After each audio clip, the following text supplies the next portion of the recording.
Welcome back to Limited Supply, the podcast where we get deep into the tactical and strategic side of e-commerce, digital marketing, and building consumer brands. I'm your host, Nick Sharma. I've spent the last 9 years building, scaling, and investing in brands. And through this show and my weekly newsletter at nick.co/email, I'm here to share everything I've learned. The wins, the losses, the experiments, the tactics, and the insights, all so you can unlock your next $100,000 in revenue. Today's episode is a good one, but before we dive in, let me tell you about our chosen sponsor for this week's episode. All year long, everyone has been talking about measurement and incrementality, specifically making sure that your customer acquisition channels are actually driving incremental customers.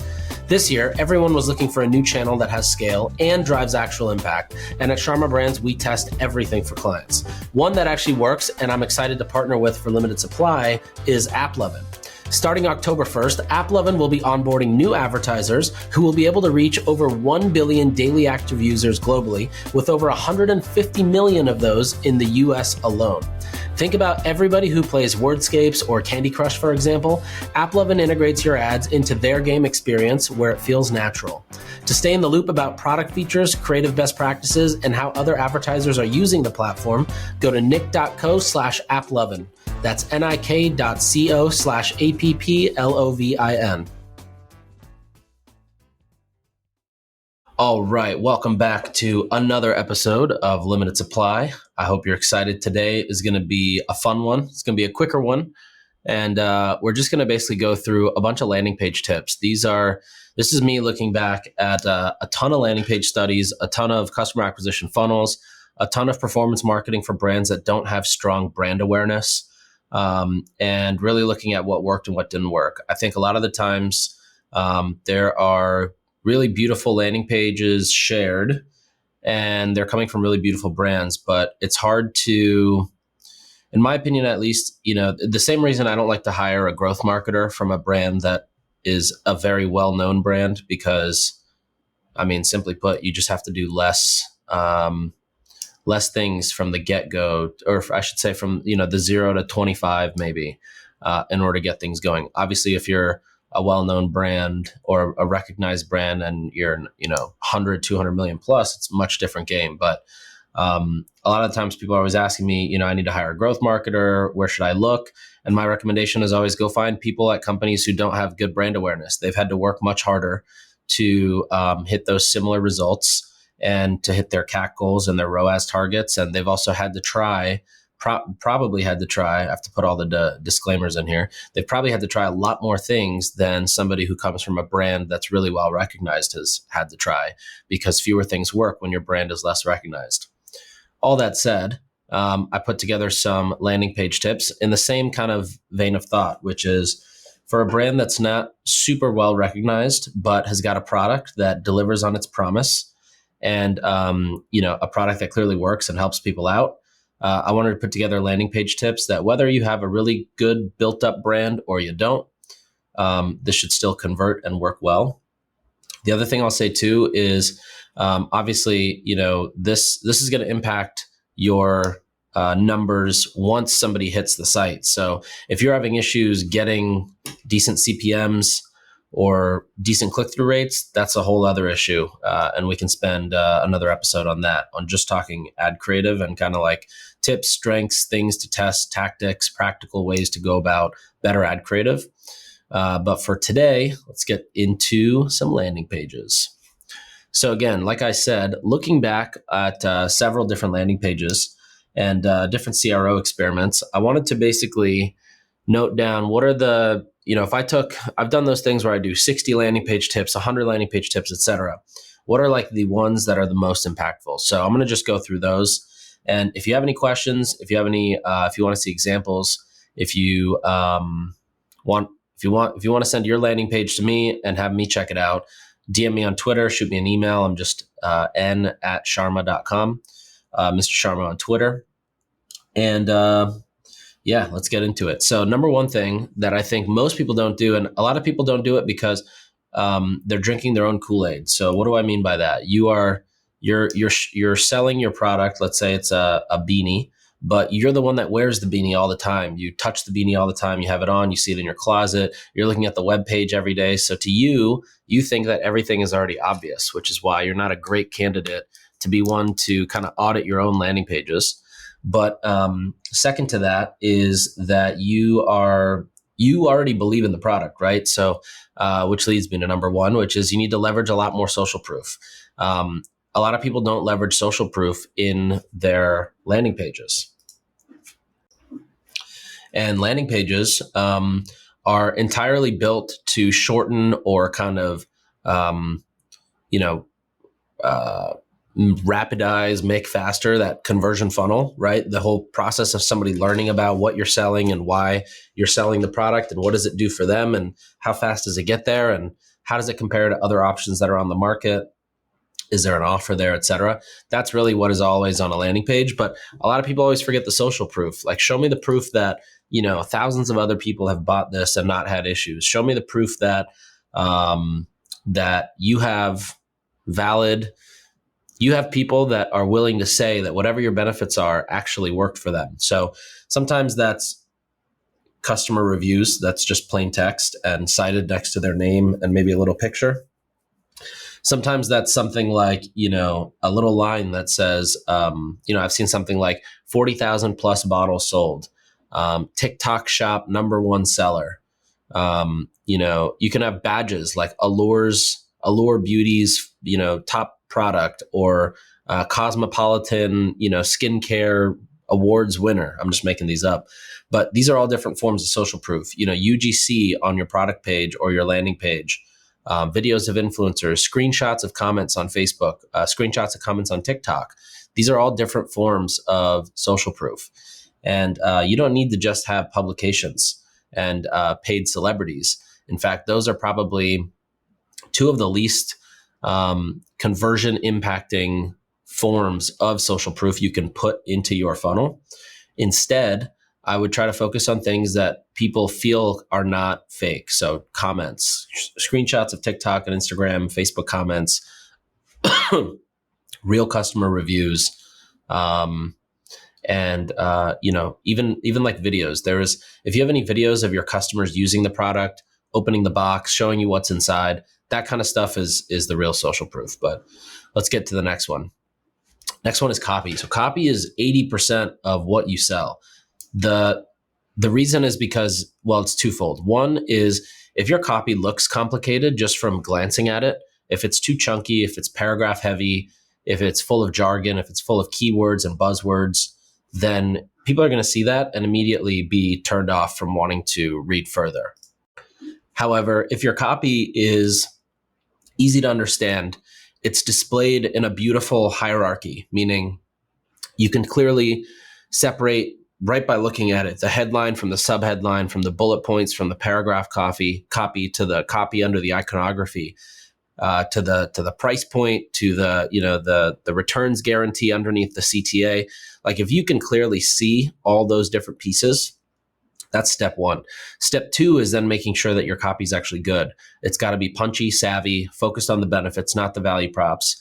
And it's really your positioning. So your angle in which how you bring somebody in through the copy, right? You have to make sure you're speaking to them in whatever your copy is. They need to feel like they can meet you halfway. Your copy should sort of throw something out there, and it should be something that they can hook onto and lock in with. So if you're selling, I always use the example of rice cakes. If you're selling rice cakes and you're selling to an audience of moms, your line of copy might be something like mom's favorite snack, mom's favorite after school snack. That throws the opportunity out for somebody of a mom to read that and say, you know what, I'm locking in. I'm now interested. I'm ready to consume the rest of the page. So that is why copy is really a huge part of it. It's the design and the hierarchy, but it's also then what are you saying and how are you making sure that it's relating back to the person on the other side? One more thought on that just came to mind, YouTubers, if you've ever watched YouTube vloggers back in the day, you know that they are extremely good at kind of just speaking to the camera and making it feel like they're talking to you. And the reason is because they're very good at doing what I was just mentioning about the copy, which is how do you create something that's somewhat relatable or attainable or aspirational that the other person can reach out to and connect with. And that's how vloggers build such a big following. Okay, next one, number 3, designing for desktop. Big no-no. It's like having a surround sound system with no subwoofer. It still works, but it's not going to be the best. So why even go that way? Most of your traffic, again, caveat, disclaimer, most of your traffic should be mobile. It probably is mobile. I would imagine 80+% of your traffic is mobile. There's very rare instances where brands have a large percent of traffic on desktop. And there's some instances where they have discovery on mobile, but conversion on desktop. Those tend to be higher AOV things where there's a lot of customization or a lot of optionality, which is, again, why you want to make landing pages somewhat easy, merchandise it in a way where there's not too many options. I like thinking about the in and out menu. Few options, make it easy, get people in and out, and that's it. So main thing there, write copy for mobile, design for mobile. Even when you design for mobile and write copy for mobile, it fits better. It's a lot more efficient in mobile, and then you can throw it into desktop and kind of rearrange things or maybe add some elements to fill space. But if you design for desktop and you put everything into desktop and then try to fit it to mobile, you're going to end up in a spot where your mobile is not optimized for mobile, meaning you will still have a mobile design. It's going to be a design within a little screen, but everything is good. For example, the biggest thing or the biggest way to notice this is like if you pull up a homepage mobile design and the CTA is not even above the fold, it's because it was designed in desktop and squished into mobile. Same thing on the PDPs or the shop section of a landing page. When you see that shop section, you want to see the title at the top, the CTA at the bottom, without having to make someone scroll. But again, if it's designed on desktop and fit into mobile, it's just way too long. You have to scroll too much to get to that CTA. And you also just don't think of like mobile first elements, like a more optimized cart, a more optimized navigation, a more optimized add to cart section of that landing page, a more optimized variant selector. So it's much better to challenge your thinking and basically design a harder way first into mobile and then expand it to desktop.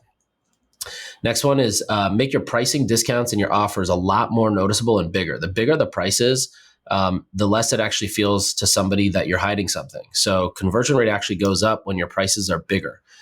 You can use different color font. You can make it bold. You can use highlights. You can use a sticker. You can use another colored CTA with a contrast colored outline. So, orange CTA with a black outline, red CTA with a black outline. Basically, contrasting colors to really show you where the CTA is.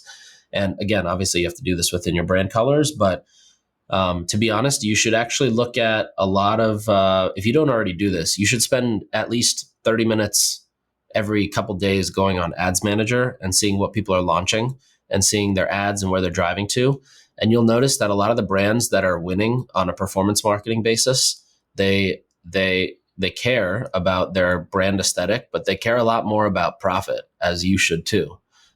So focus on that. And that's why, some of these things like making your discounts, your offers, your pricing, your stickers, your CTAs, just making them pop a lot more, or even having sub-supportive copy, like, a dollar a day with this offer, or less than $5 a day to use X, or less than $2 a day to achieve X, right? Like those types of things help. They help they help people do girl math in their heads and justify it, and that's what obviously helps get the purchase and the conversion. So next one there, it actually goes a little bit off of the last couple of points with copy and kind of positioning, but also don't discount what pictures do. And pictures can be, we'll get to illustrations in a second, but for pictures, what I mean is a lot of times, brands will do these nice photo shoots and the products look really beautiful. But again, that's just somebody who's sort of drinking the Kool-Aid. It's not beautiful and appetizing to somebody who doesn't know the brand. And I think the companies that do this really well are like insurance companies, alcohol companies, and telecom companies, and even like cable TV companies. All of their imagery is always focused around some sort of like joyous time or event, or showing you the good life or what life will be like with the product. And that's what your imagery has to focus on too. So if you're selling a greens powder, you don't want to just show the greens powder. Everybody knows what greens powder is, but you need to show what does that morning look like when you're waking up and having the greens powder? What does your afternoon look like because you had the greens powder? What does, like basically how does life look with the greens powder in it? It's not that it's just a powder on your kitchen. You might be dressed in a work outfit. You might be, on a SoulCycle bike, whatever it is. You need to sort of show how this contributes to a lifestyle that is aspirational that people are trying to get to.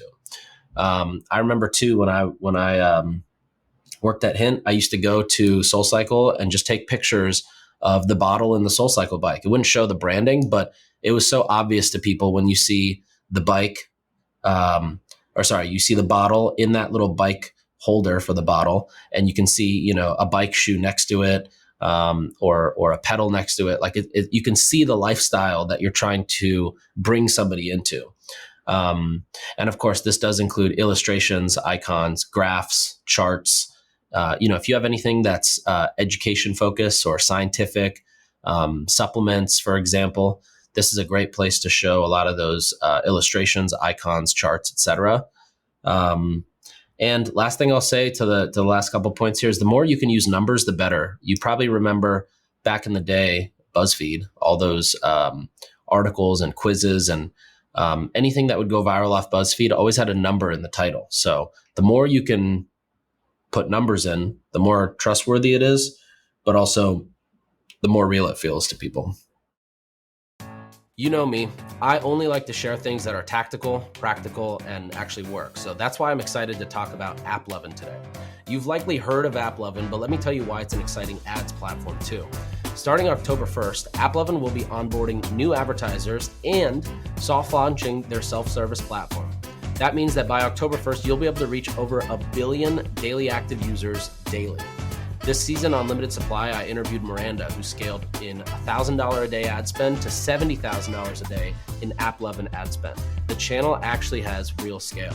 To stay in the loop about creative best practices, new product features, and see how other advertisers are leveraging the platform to prepare for October 1st, go to nick.co/applovin. That's nik.co/applovin. Okay, number 6. Make your pop-up subscribe form when people land on your site. First of all, don't have your pop-up enabled when people are coming from your email. So if they're coming from Klaviyo or whatever your email service provider is, just turn off the pop-up. But when they do land and they come from Facebook, they come organic, they come from Instagram, they come from somebody texted them a link, make it a very value-added experience. So offer something, get them excited about what they can get or get for themselves. Everything here, there's a theme, is the consumer is going to ask, what's in it for me? So in this case, with the pop-up, you can have a discount. You can have a chance to enter them into a raffle. They can get a free product if they hit a certain AOV threshold by entering their email, whatever it is. Show that, get them to click and opt in and say, I want that. Get them to add their email. Now, once you have that, then you can ask for more. I'm always a fan of getting the phone number.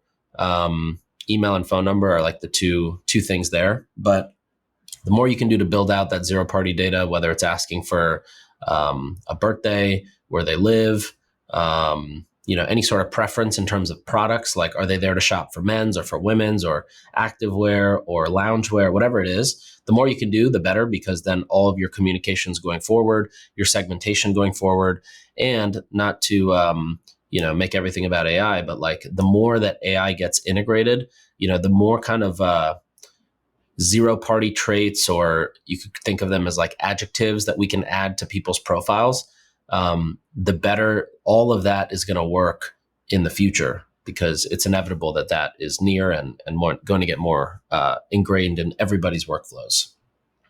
Number 7 is to make sure that you are fully ADA compliant. I will tell you that a lot of ambulance chasing attorneys love to look at Facebook ads, and they love to go find landing pages or website product pages that are not ADA compliant. There are apps that exist for ADA compliance, but those apps do not protect you from anything. anybody can still sue you. And from my experience, the only way to really protect yourself is to work with a law firm. Like we work with Dentons. There's this guy, Nick Puggi there. He handles all the ADA. Actually, he handles the most ADA cases in the country. But what he does, his team every quarter will go through a client site and run all the same reports that these scummy ambulance chasing attorneys do. And they have evidence with timestamps, date stamps, across different devices and screen sizes to show that you are compliant. So when they do hit you with some frivolous garbage, you can respond back to them, and you don't have to just keep settling for $10,000, $20,000. Next one is to simplify your checkout experience. So, why do we use landing pages? To make the sales process much faster. So don't make the checkout experience more complicated. A customer should never have to make more than 2 clicks from the landing page to get to checkout. And the checkout inside, the UI of it, should really reiterate the benefits of why somebody clicked the ad and got to that page, got to the checkout in the first place.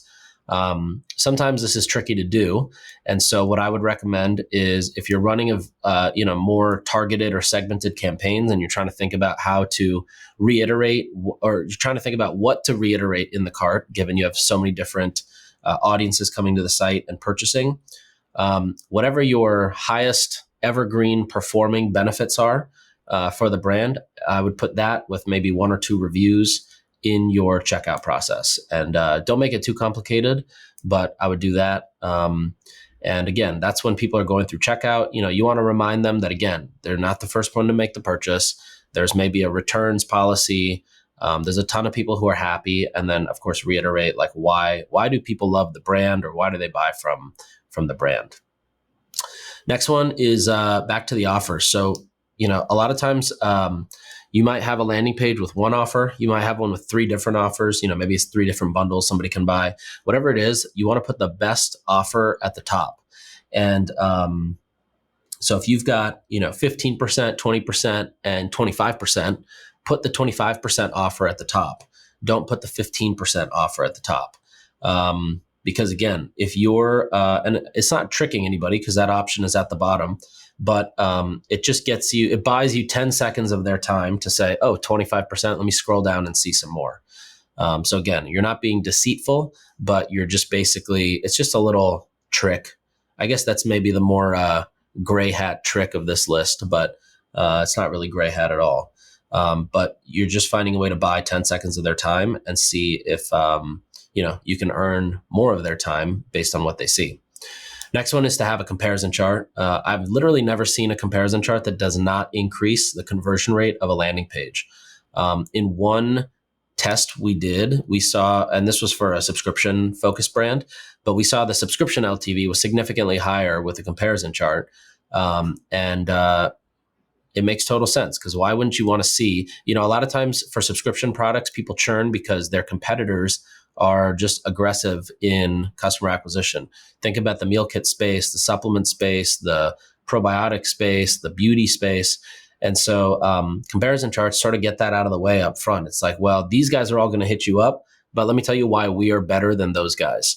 And so that's probably why it had such a nice lift on subscriber LTV from the cohort that hit that page. Next one is to invest in and elevate your UI design. So I want to be clear. You don't need to have a branding agency level designed web page, but you cannot have a overseas Fiverr level looking landing page either. It's just not going to work. People are going to come to your page and they don't necessarily look for beautiful design, right? You don't need a crazy designer, but you need to have some level of aesthetic that says, I'm not going to scam you once I get your credit card. And too many people build landing pages that feel like you're going to get scammed once you give their credit card, which is also why, again, social proof is so important here and reiterating benefits. But I would say invest in UI design. Again, you don't need to go crazy. You need to really focus on conversion and UX, but definitely have nice elements to UI. Go to Flat Icon and get some nice icons from there. You can even customize the icons in Figma a little bit, change the color, the weight, whatever it may be. But definitely invest in things like that. The more kind of like elements you have that are specific to you, whether that's photography, whether that's lines of copy, whether that's illustrations, icons, a nicer looking comparison chart, those things all kind of contribute to the brand being much more accepted and I guess well liked. Next one, number 12, is to add some buyer's remorse friendly language. So, adding shipping information that makes it very clear. You want to answer questions such as, if I buy today, does it ship today?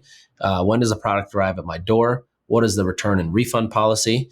And really like what you're getting at here, or the North Star question I always try to think of that you want to solve for is, hey, what if I order this and my girlfriend thinks I'm really stupid once she sees what I bought? Am I good to return it? Or for boyfriend too. However, however you wish to see it, that's the question I think about, right? Is like, if I get this, I open it and somebody thinks I'm really stupid, can I return it? That's the buyer's remorse friendly language. And as long as you kind of cover all aspects of that question, you pretty much answer everything you need here. Next one is to use quotes to call out the benefits. So we talked about social proof, but specifically in those customer quotes, don't say something like, I love the teal color bottle and it's machine washable. That's great, but that's like a value prop, right? It's teal and it's machine washable, but it doesn't focus on the benefit. So a better quote would be something like, upgrading to the 64-ounce tumbler changed my life. I drink more water today than I have before, and I feel much, much healthier and have more energy. However way you would kind of format that or cut it up, you can see the point is that first we're focusing on teal and machine washable, and then we're focusing on it's changed my life. I drink more water. I have more energy. I'm feeling healthier. Maybe I'm sleeping better because I have proper hydration. Whatever it is, you're kind of, again, selling the lifestyle of what somebody could live versus just focusing on value props that are, again, cool to somebody who knows the brand. If you know the brand, you know all the things, then maybe teal is cool because it's a new color. But if not, then you really want to focus on how do you get this person excited about the lifestyle they're going to live when they do purchase and use the product on a regular basis. Next one, organize your product page like you would organize your physical storefront. So, I love going to these little shopping hubs in different cities. There's always, it's always near a Sweetgreen or an Everlane or a SoulCycle. But all those little shops around there, whether it's Parachute, Buck Mason, Little Words Project, Brooklinen, whatever it is, these brands do a really good job sort of organizing their physical storefront, kind of like they organize their website. And the punchline of this bullet point is basically just merchandise better. Like when you think about going to a store, you see what's on the outside in the window, you see what's there right when you walk in. Everything is kind of organized in a way that they know that things that are near the door are going to sell much faster, higher take rate. Think about even when you go to Target, all those like doorbusters and dollar products, they still do those are all at the front, right? So they're putting the things up front that they know have the highest take rate. And that's kind of what you want to do from a merchandising standpoint with your landing page, is focus on the things that have a high take rate and organize your storefront to focus on things that you want to push. Everything else, you can have it on the site, but get really clear about what is driving new customers, what is driving repeat customers, what is driving lapsed customers, and then figure out how you organize your landing pages or your website in a way that is adjusted for that. Next one is, whenever possible, just reduce text. How can you say something, the same thing, but with fewer words? Fewer, better, always. Next point, if you have something that's actually a limited time offer, highlight it. But if it's not really a limited time offer, if it's something that is an evergreen offer, do not say it's a limited time offer. You will get in trouble for that. All right, last couple things here. FAQ section. You always want to make sure you have an FAQ section. Just like a comparison chart, it's a really easy way for somebody to quickly understand the differences or just answer questions in their mind. I like to also look at common questions left on ads in the comment section, as well as Instagram DMs, customer service, and of course, whatever you hear kind of out and about in the wild when you talk to people. But answer those questions and ideally make them product specific for, some brands will have product specific FAQs. Some will have just brand wide FAQs across all PDPs. Some have both, like just for this mint roller and then across the entire Skinny Confidential, for example. Last couple. One is make sure your page loads extremely fast. I have a grandma test that I like to run, which is basically if your grandma was loading this landing page on a tiny little iPhone, maybe it's a 4 or 5 year old iPhone, the screen's not that great, the connection doesn't use 5G, maybe it uses an old version of 4G or LTE or whatever the thing is now, and it loads slowly.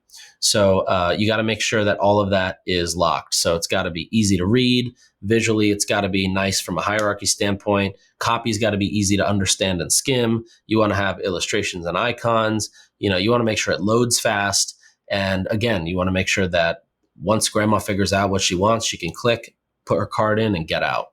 And then the last one is testing variations. So now that you've got all of the pieces you need for a landing page, duplicate it and try a different headline.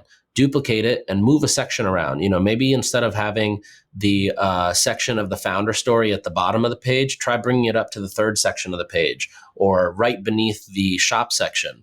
Try a landing page where you put the shop section at the very top versus at the third or fourth section and see what happens. And, there's a lot of tests you can run, but there's also a lot of conflicting data. So I don't want to say like, what is the best order or anything. Instead, I would say just test them. It's so easy to test. And especially once you have these pages built, and if they're built in Shopify, it's one click to duplicate, double click, and use your keyboard to rewrite a headline. So I would definitely do that. I would definitely test a lot of them. And you might find that for your specific product, price point, customer segment, it reacts differently than another one may, and obviously will react differently than an entirely different brand. All right. Well, those were my landing page tips. Looks like it brought us right to the end here. So hopefully this was helpful. If you've got landing pages I can check out or roast or review, definitely shoot me a DM on Twitter or an email. And I will see you next week with some insights on retention. Talk to you soon. Thanks for listening. We'll be back next time to cut through the noise on CPG, retail, and e-commerce. If you enjoyed this episode, why not share it with a friend? And be sure to subscribe wherever you listen so you don't miss the next one.